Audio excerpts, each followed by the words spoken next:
bill? That's another one, dude. Why is it you don't want to answer any of my questions? And your only defense is that's another one. It's a very basic question. Well, the thing is, man, this calls for Mark. And that call yesterday was absolutely disgraceful, sir. Okay. And that's what's the problem with Democratic base. Okay, so I don't know what call you're talking about, but let's try to focus on you and me right now. You said you're a Trump supporter, so let's try to have a conversation. What do you like about what Donald Trump has done over the course of the last 6 or 7 months, Stephen? I like that he got rid of EV mandate. He got rid of what? I'm sorry? The EV mandate. Okay, you don't have. Why are you yelling? Can we have a conversation without you yelling? Sir, can you hear me? Do I need to speak louder? No, I heard what you said, but why are you yelling? Can we have a civil conversation? You did it. You said, excuse me, what'd you say? So I spoke a little louder. Okay, well, thank you. You don't have to scream. Let me ask you a question, Stephen. Do you have any kids?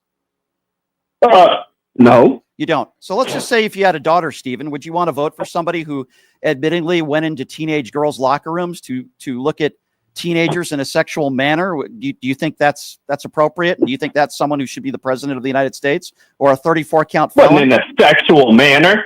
He said that on the Howard Stern show. Did you not listen to the interview, sir? Because I did, and we played it on the show. Was it sexually? Yeah. How was it sexual, sir? Yep. He joked about it, and he talked about it, and he bragged about the fact that it's sexual. Okay, I'm sure. I could look at grown men and make a joke. Okay. So there are women in that were teenagers in that locker room that have spoken out on it and said they were extremely uncomfortable and that they did not give him permission to do that when they were undressing. Do you think that's a joke?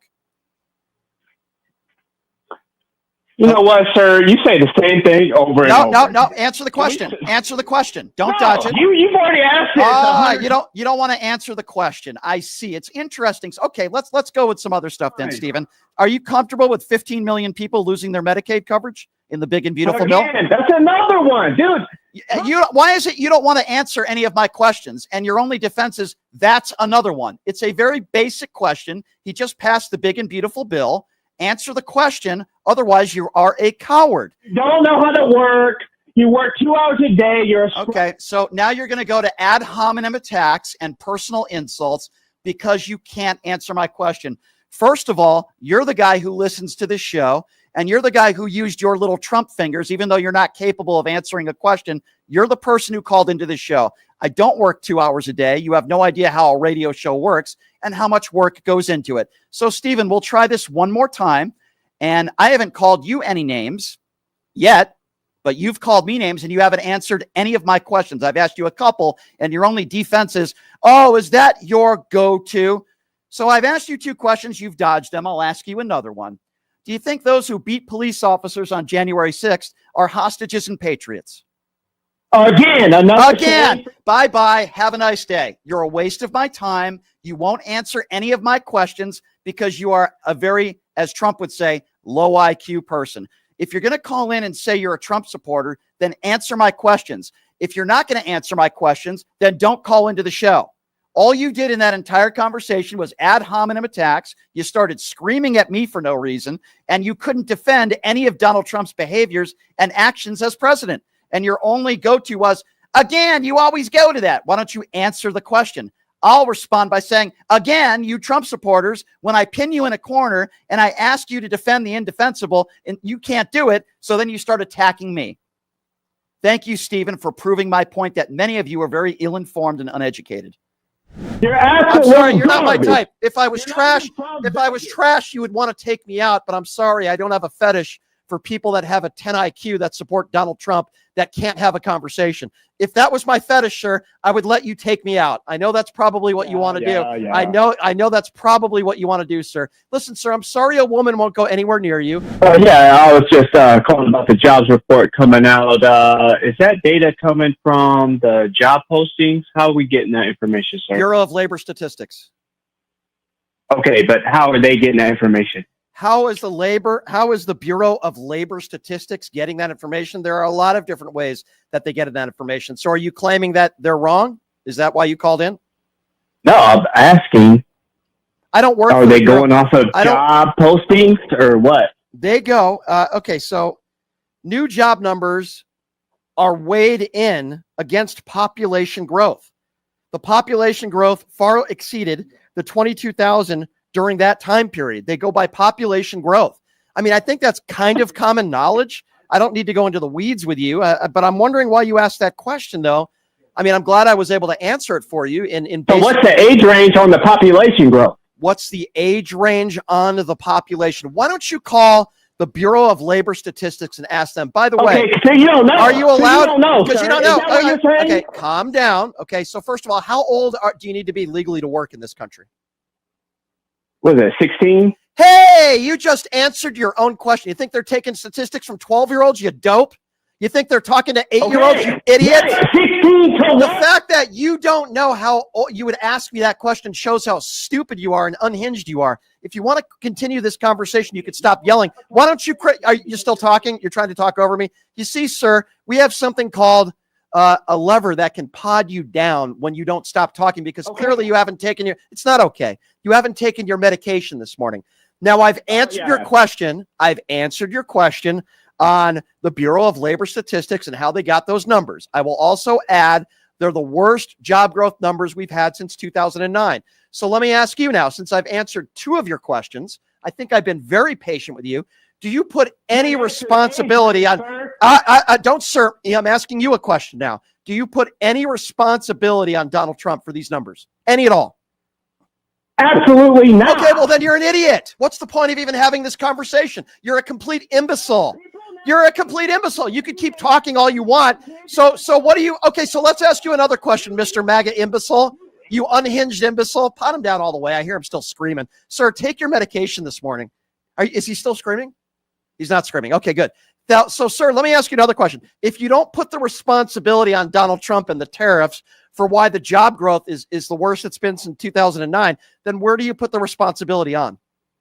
I put the responsibility on automated machines, technology, AI. The native machines. Okay, so the reason why the job growth numbers are so poor is because of AI.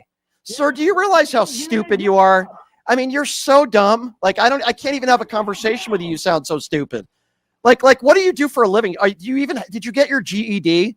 You're unhinged. You are unhinged. You are unhinged. By the way, you have no idea how the radio business works. I think he just screamed out, I work 2 hours a day. He's so stupid. By the way, while I work, you call into the show and you watch me. So what does that say about you, you dope? Absolutely nothing. Eat bugs, oh nothing. What did he You're say? Trash.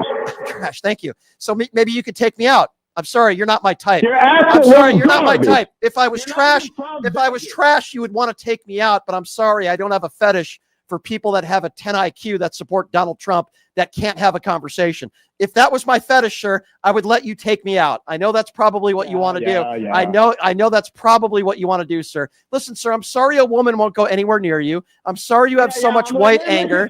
I'm sorry. You can keep screaming if you want, sir, but he's going to pod you down. I'm sorry you have so much white anger. I'm sorry you're so uneducated and you're so angry with your life.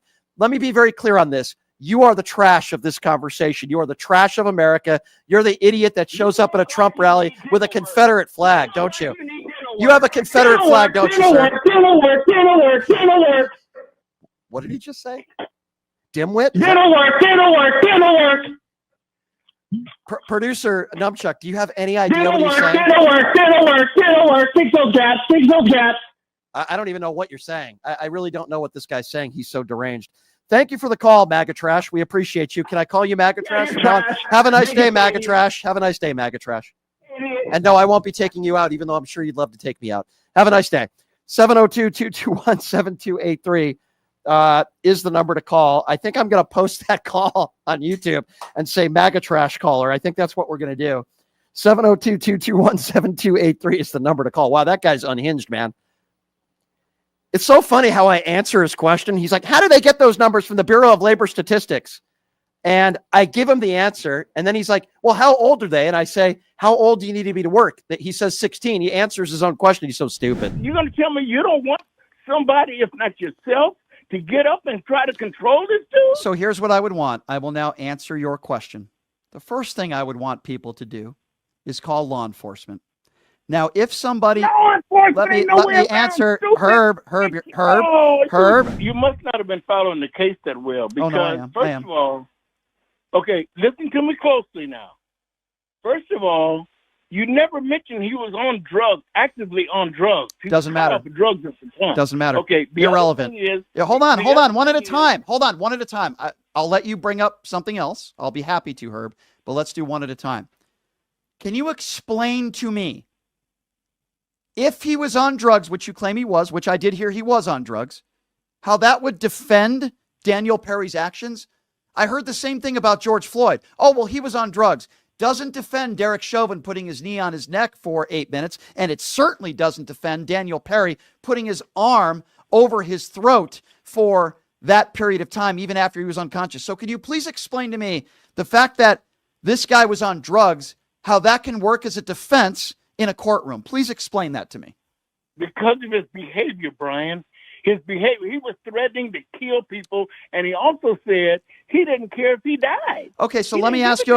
Okay, so that doesn't have anything.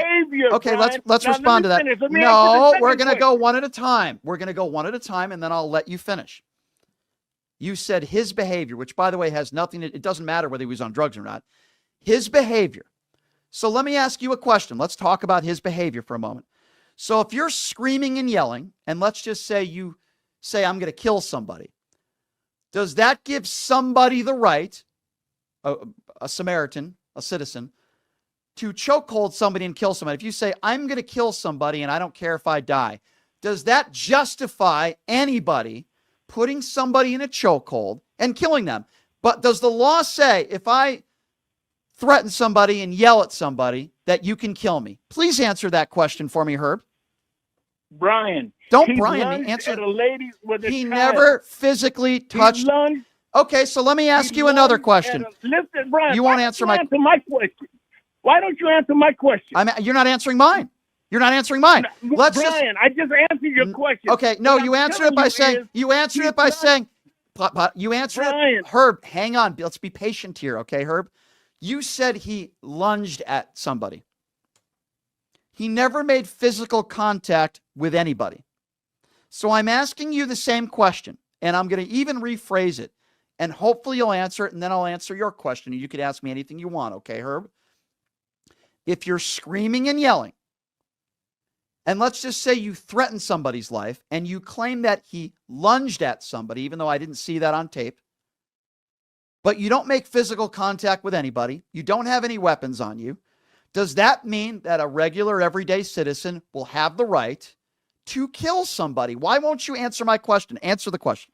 Okay, I'll answer your question, Brian. His intentions weren't to kill him. Doesn't matter. He did kill him. Doesn't matter. Doesn't matter. He did kill him. Point being, that wasn't his intention. That's why he's charged with That's why he's charged with second-degree manslaughter, not first-degree.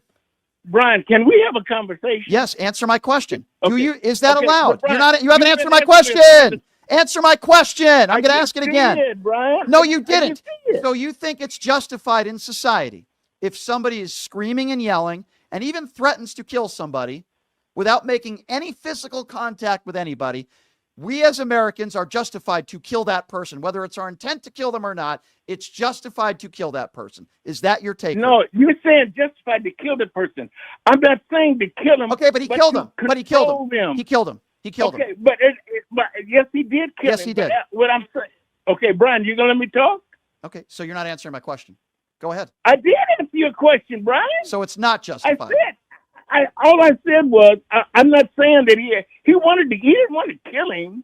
He wanted to control him. I didn't ask you the intention. That wasn't my question, was his intention. I agree with you that his intention probably wasn't to kill that individual.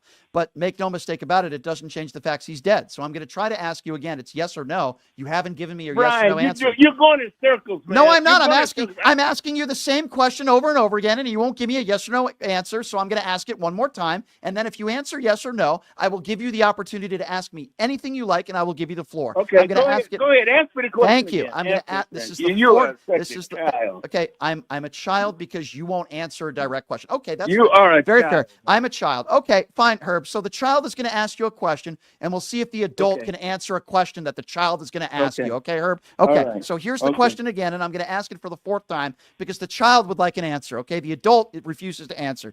If in fact somebody is screaming and yelling and acting irrationally, and even threatens to kill somebody with no weapon shown, and even might have lunged at somebody without making one physical contact with anybody on that train, Does it give the right for a citizen to put somebody in a chokehold, whether their intention is to kill them or not, and kill them?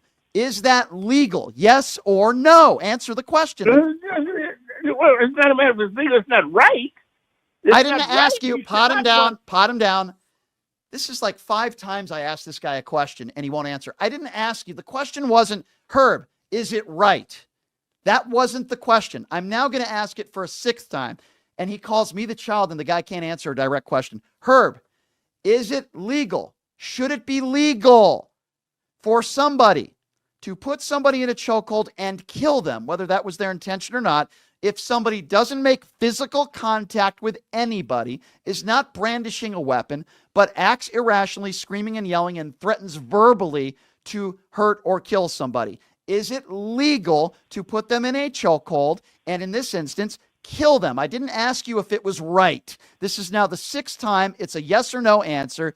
Is it legal? Do you think it's legal to do that? Yes or no? Thank you. No, Why, Brian? Nobody does. Okay, so Nobody. So why couldn't you just say that? Legal. Okay, so but because nobody thinks it's legal. It's not a matter of it being legal. No, there are people that do. The last guy who called in thinks it's legal. Brian, it's intent. But let me talk now. Now that you talk, let me ask you some questions. So he lunges somebody. So you're on a subway, and you're on with a bunch of people, and you got some guy who you don't know. And he's threatening people to kill people on the subway, and he doesn't give a damn about what happens to him.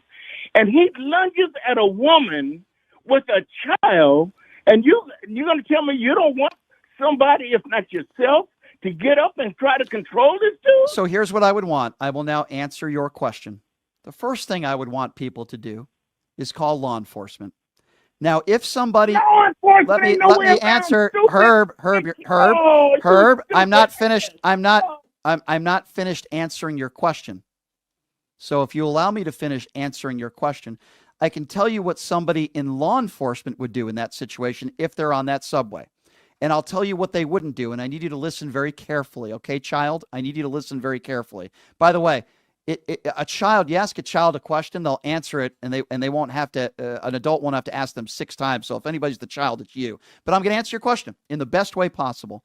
Let's just say, hypothetically speaking, there's someone in law enforcement. Of course he hung up the phone because he's a coward, and he doesn't want to listen to an actual answer because he's not capable of answering questions himself.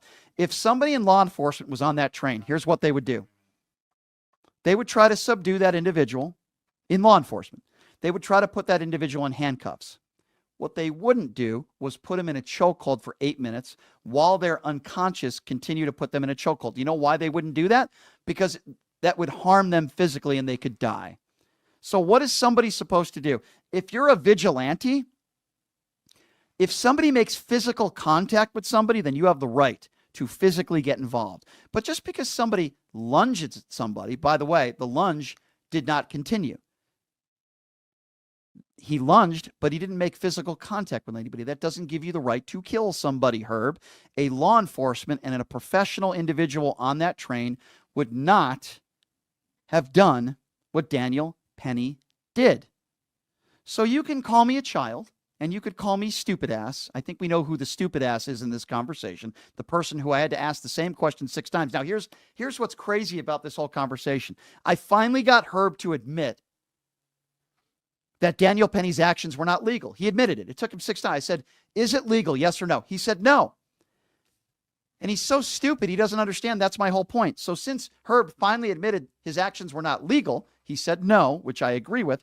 That's why Daniel Penny was charged with 2nd-degree manslaughter, not 1st-degree, 2nd-degree manslaughter, because they don't believe that it was his intent to kill, but it was still a death, and that's why criminal negligence, homicide, was also one of the charges. Herb, you answered your own question. It took 6 times to answer it because you're not very intelligent, but it took 6 times. No, what Daniel Penny did was not legal. And you're asking me, well, what would you do, Brian? Yes, I think a good Samaritan, the first thing you do is call police, and if there's somebody on the train that wants to try to subdue somebody, you don't put them in a chokehold until they die, Herb.